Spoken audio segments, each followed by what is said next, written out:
The main reason I came here today was to meet with members of the UN Security Council, South Korea and Japan as well, to convey details of my work on a trip to North Korea earlier this month and the progress that was made there. I also had the opportunity to meet with UN Secretary General Guterres to discuss the topic and other topics as well. The countries of the Security Council are united on the need for final, fully verified denuclearization of North Korea, as agreed to by Chairman Kim. Strict enforcement of sanctions is critical to our achieving this goal.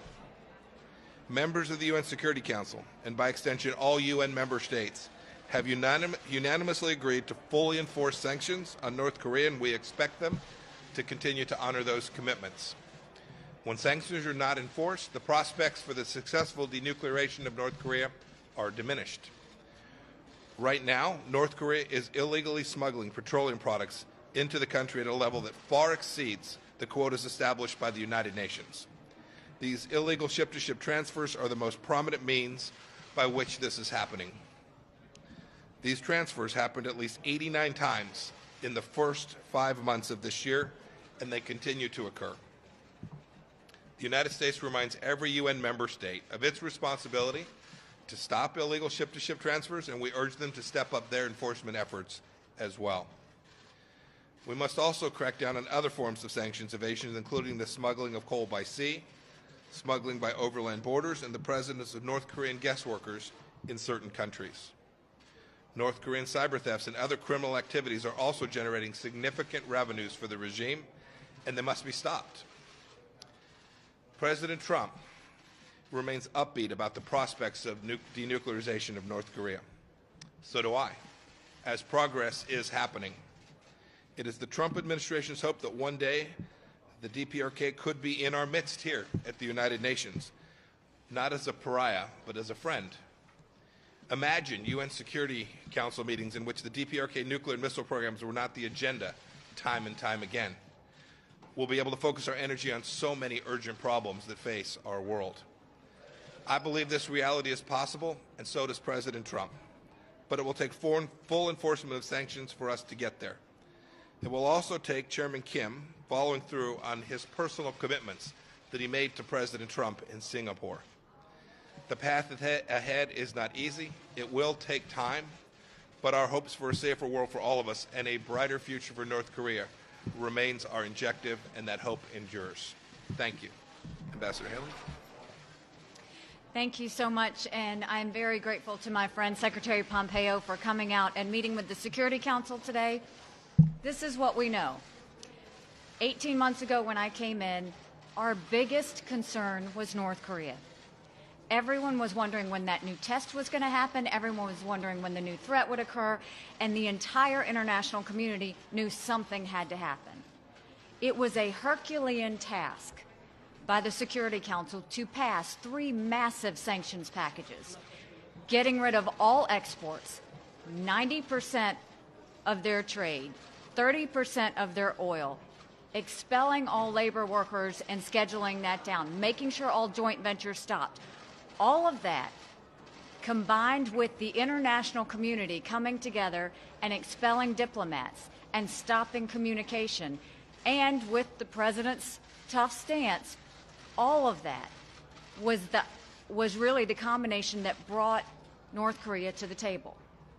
Now, North Korea and the U.S. have started to have talks, and as those things are happening, we and the Security Council and the international community have to support those talks. And the best way we can support those talks is to not loosen the sanctions. And what we have been seeing is certain countries wanting to do waivers, certain countries saying let's lift sanctions, certain countries wanting to do more. And what I appreciate Secretary Pompeo coming up, and what we continue to reiterate is we can't do one thing until we see North Korea respond to their promise to denuclearize. We have to see some sort of action. And so until that action happens, the Security Council is going to hold tight. The international community, we ask you to hold tight as we go forward. The problem that we are encountering is that some of our friends have decided that they want to go around the rules. You saw that there was violations of the oil ban. We have, as Secretary Pompeo said, seen 89 times where that has happened. We have photographs of proof of ship-to-ship transfers. And our friends, what we decided was, let's come together and let's make sure that this stops. So the U.S. put yesterday a halt to all additional refined petroleum shipments to North Korea. China and Russia blocked it. Now, for China and Russia to block it, what are they telling us? Are they telling us that they want to continue supplying this oil? They claim they need more information. We don't need any more information. The Sanctions Committee has what it needs.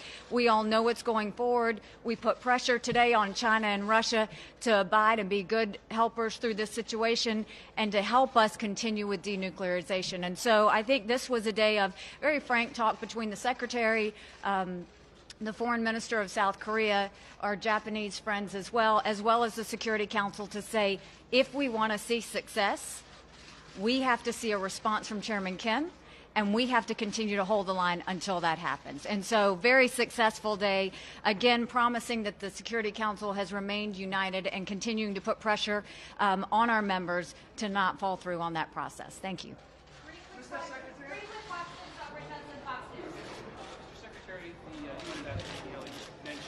Russia isn't being all that helpful when it comes to sanctions enforcement. The president mentioned after his meeting with President Putin that Putin was going to help on North Korea. Is Russia reneging on an agreement that it made with the president? And what else did the two presidents agree to when they met? So, enforcement of sanctions is a continuing process. There are many places where the Russians have been helpful. Certainly since the very beginning of the time of the UN Security Council resolutions, the Russians have done many things to enforce these sanctions, and we're deeply appreciative of that.